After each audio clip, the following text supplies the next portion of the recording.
Have you ever wondered if you're actually free?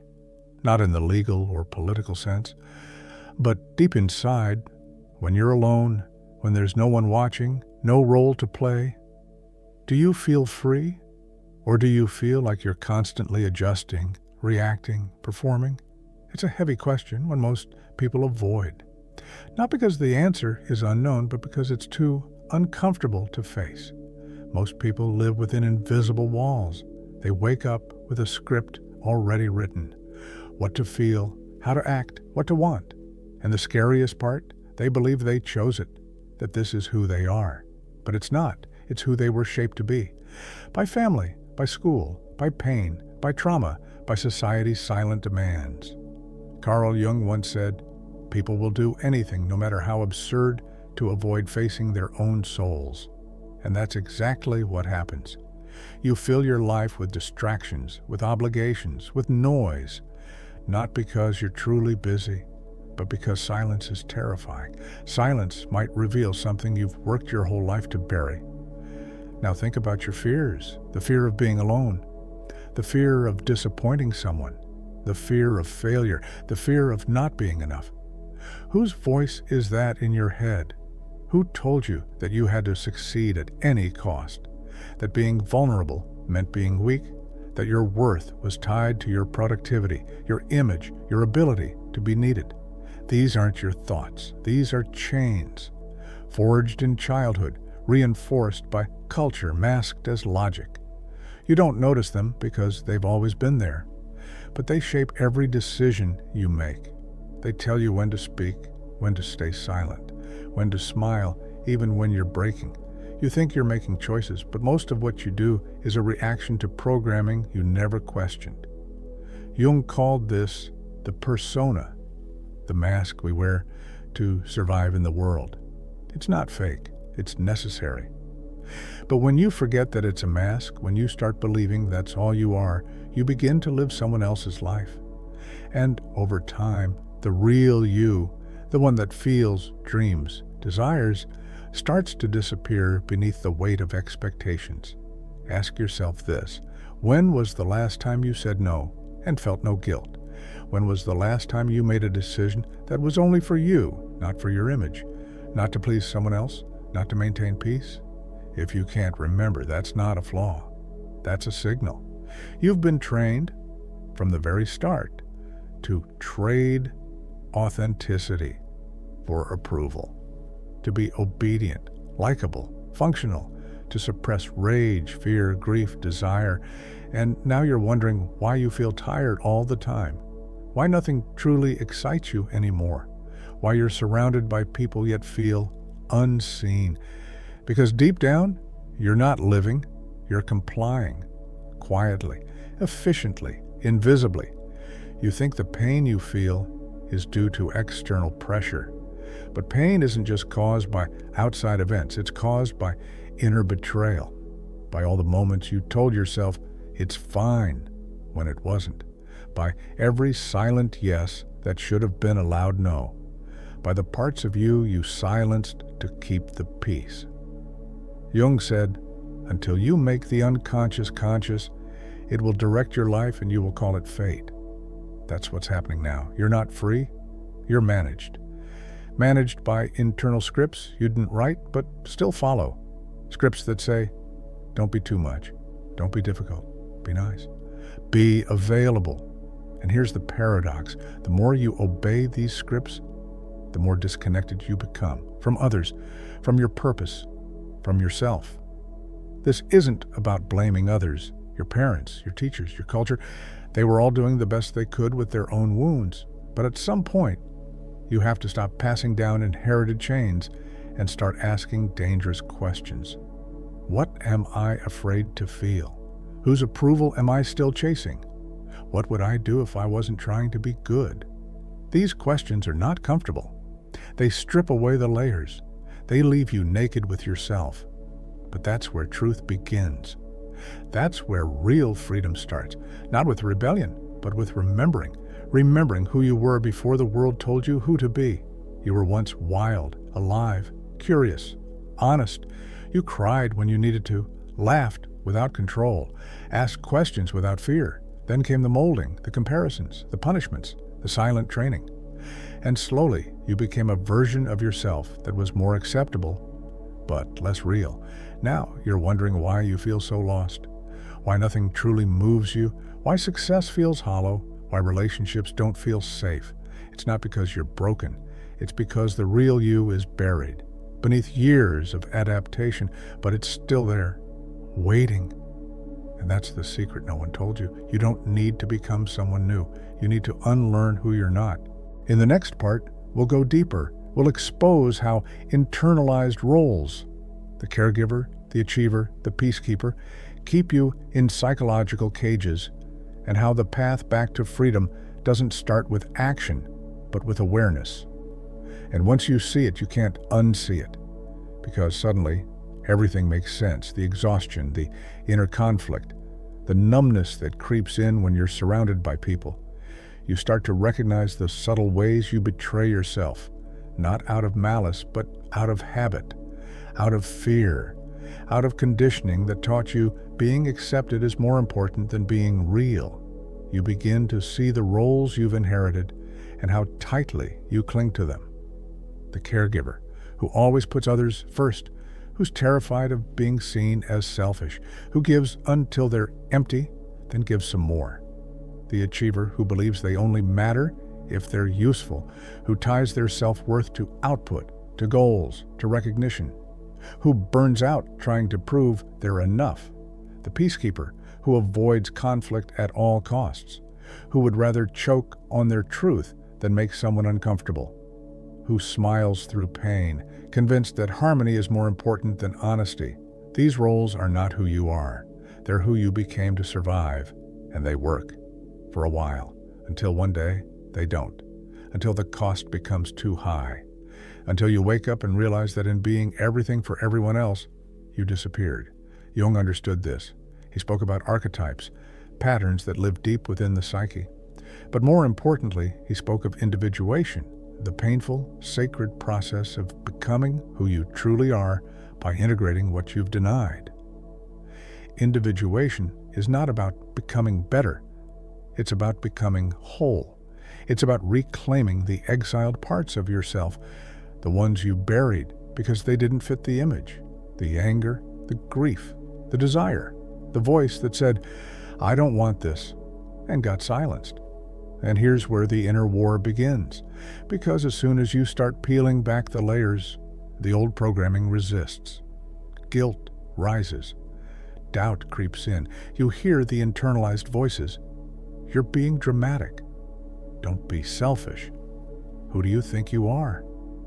This is where most people stop. They retreat back into the known, back into the performance, back into the quiet misery of the familiar. Because stepping into your truth means letting parts of your identity die. The mask, the story, the version of you others loved or needed or depended on. But here's the brutal truth. If the cost of being loved is abandoning yourself, that's not love. That's manipulation in disguise. You don't need to burn down your life. You don't need to confront everyone. What you need is honesty with yourself. Radical, terrifying, liberating honesty, because without it, you'll keep building a life around a false self. A life that looks good on paper but feels hollow. A life that impresses others but leaves you empty. And deep down, you already know this.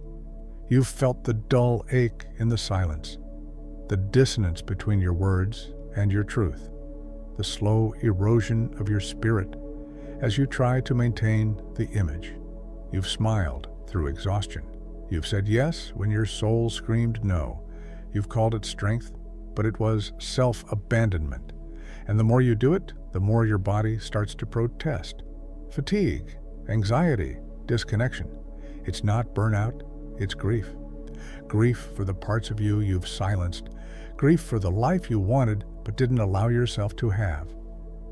Jung said, loneliness does not come from having no people around you, but from being unable to communicate the things that seem important to you. That's the kind of loneliness that haunts you even in a crowd. The loneliness of the masked, of the unseen. of the ones who perform so well, no one ever checks if they're okay. But here's the paradox.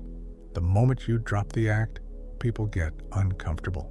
They liked you functional, predictable, agreeable, the version of you that didn't rock the boat, that absorbed their projections without complaint. That made life easier for them. So when you start changing, don't expect applause. Expect resistance. They'll say you've changed. They'll call you distant, cold, difficult. Not because you're wrong, but because you're no longer convenient. And in that discomfort, you'll be tempted to go back, to shrink, to please, to smooth things over. But don't, because something sacred is happening. You're starting to choose yourself, not the persona, not the performance, you. And that terrifies people who benefited from your silence. There will be days when it feels easier to slip back into the role, to fake the smile, to say what they want to hear. But I'll tell you what Jung would say. You cannot become conscious without pain. And he was right. This pain, it's not a sign you're breaking down. It's a sign you're waking up. You're feeling again. That's how you know you're still alive beneath the armor. Freedom doesn't come from cutting off the world. It comes from no longer needing its validation. It comes from learning to sit with your own truth, even when no one claps for it. It comes from looking in the mirror and recognizing yourself. Not the version curated for approval, but the one that breathes in silence. The one who doesn't owe anyone an explanation. And that's where power begins. In the next part, we'll go even deeper into the subconscious mechanisms that keep you stuck in these patterns. The invisible contracts you signed in childhood, the emotional debts you still believe you owe, the projections that feed on your guilt. Because unless you confront these ghosts, they will run your life, quietly, invisibly, completely. And you'll keep calling it love. But love isn't sacrifice at your own expense. It's not bleeding silently while calling it devotion. Real love, the kind that heals, never asks you to abandon yourself. It doesn't thrive on your silence, your guilt, your emotional servitude. Yet that's exactly what so many people mistake for connection. Because we were trained from a young age to earn affection, to perform for approval, to mistake compliance for care.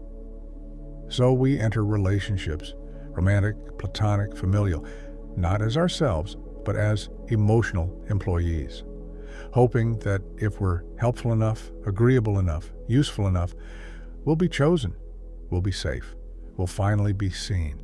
But here's the trap. When love is conditional, it's not love, it's control. And the currency of control is your guilt. You say yes when you want to say no because they need you.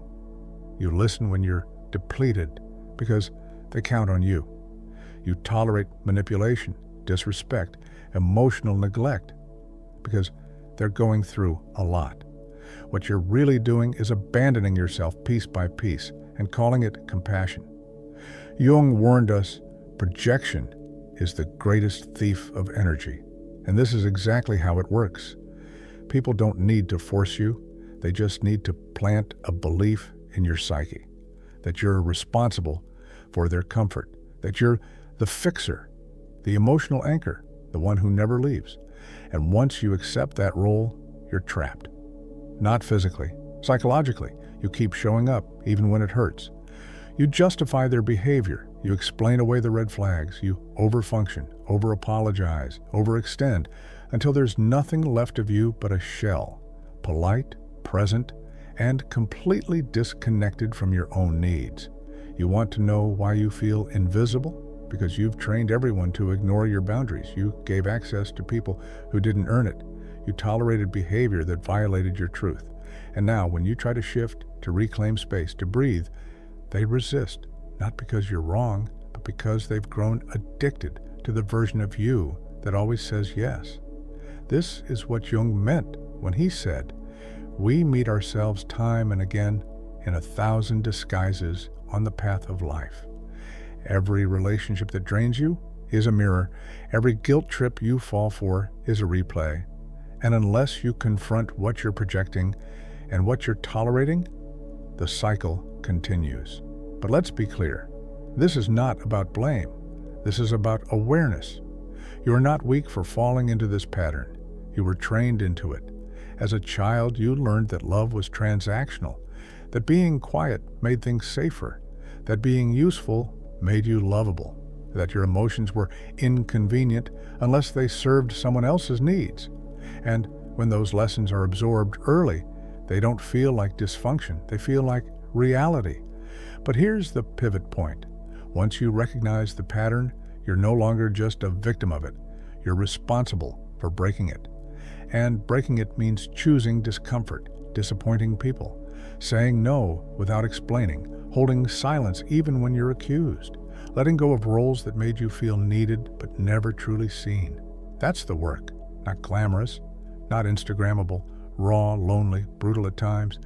Because when you start to withdraw your energy from places where it was exploited, everything shakes. The people who fed off your availability, they panic. The dynamics you normalized, they collapse. The guilt, it screams. But here's the truth you must hold. This guilt is not a signal that you're doing something wrong. It's evidence that you're breaking free.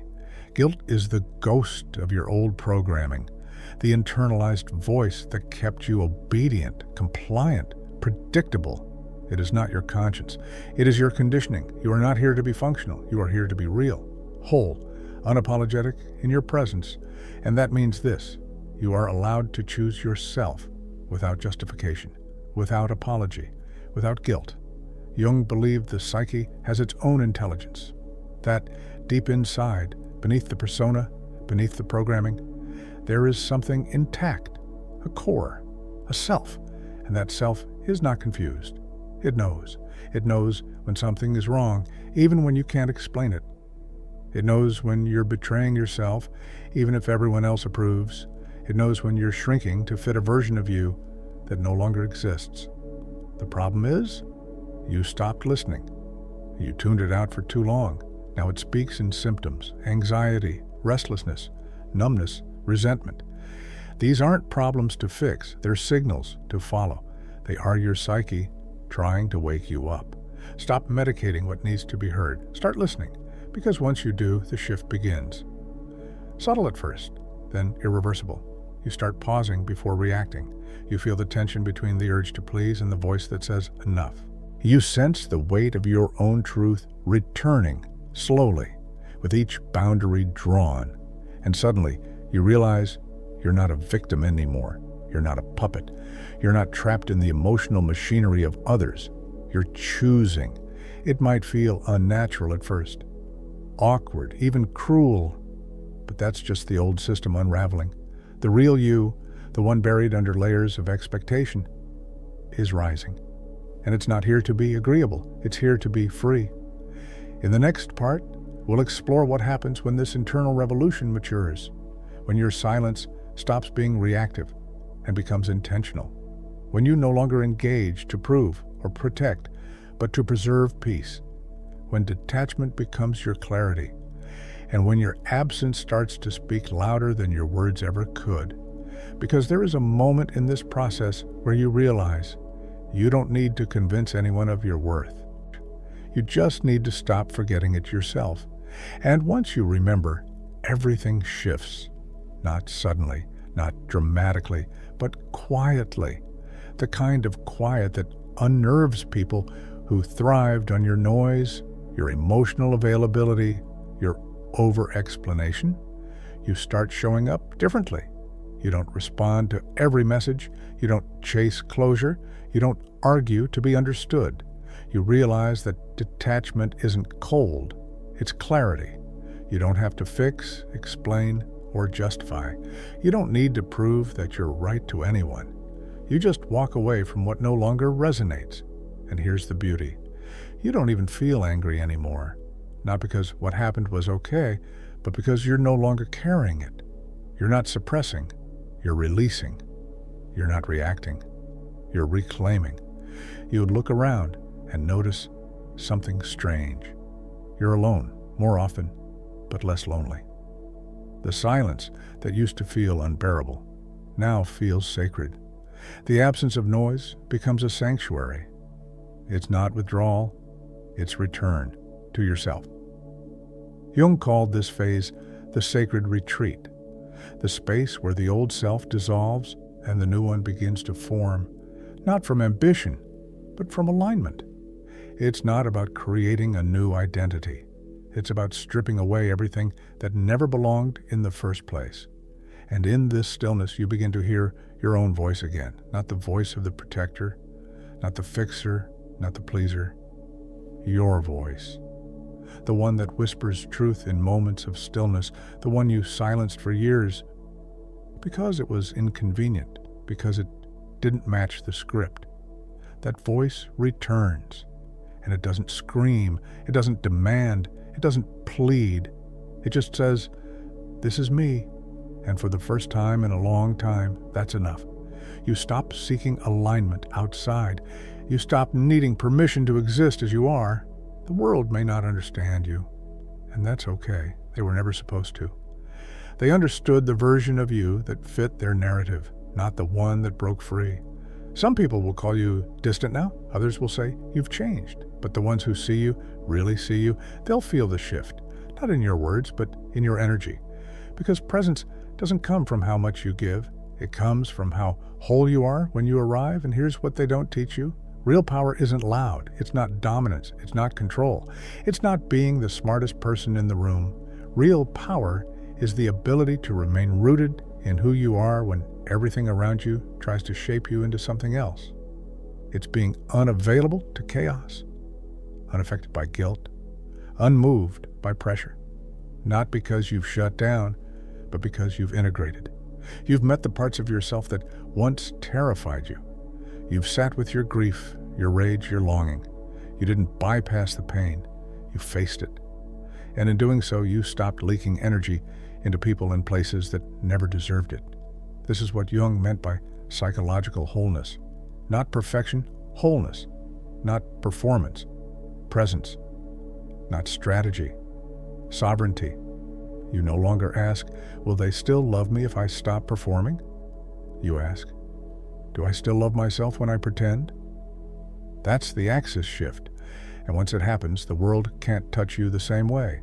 The manipulation loses its grip. The guilt loses its weight. The fear loses its voice. Because you've become rooted in a deeper truth. You were never meant to be everything for everyone. You were meant to be real. Even if that means being misunderstood. Even if that means walking alone for a while. Even if that means disappointing the version of yourself built on survival. Because the loneliness of truth is still better than the comfort of betrayal. And something beautiful begins to grow in this space. Discernment. You stop seeking love through sacrifice. You stop bonding through pain. You stop confusing chaos for passion. You no longer crave what drains you, because now you understand your energy is sacred. Your time is sacred. Your presence is sacred. You no longer chase being seen. You choose where to be visible. You no longer beg to be heard. You speak only where your truth can land. You no longer ask for space. You take it because it's yours. And here's the final shift, the one most people never reach. You stop explaining your peace. You stop defending your absence. You stop justifying your boundaries. You stop apologizing for your clarity, not because you don't care, but because you've finally remembered your life is not a courtroom. You are not on trial. You owe no one a version of yourself that keeps them comfortable and keeps you small. You don't need to fight to be understood when you've already understood yourself. That is the edge most people never cross, not because they can't, but because they're too afraid of the silence that comes next. But you, if you've come this far, you're already crossing. And now you know the silence isn't empty. It's full of strength, of clarity, of truth. And for the first time in your life, you're not just surviving, you're free.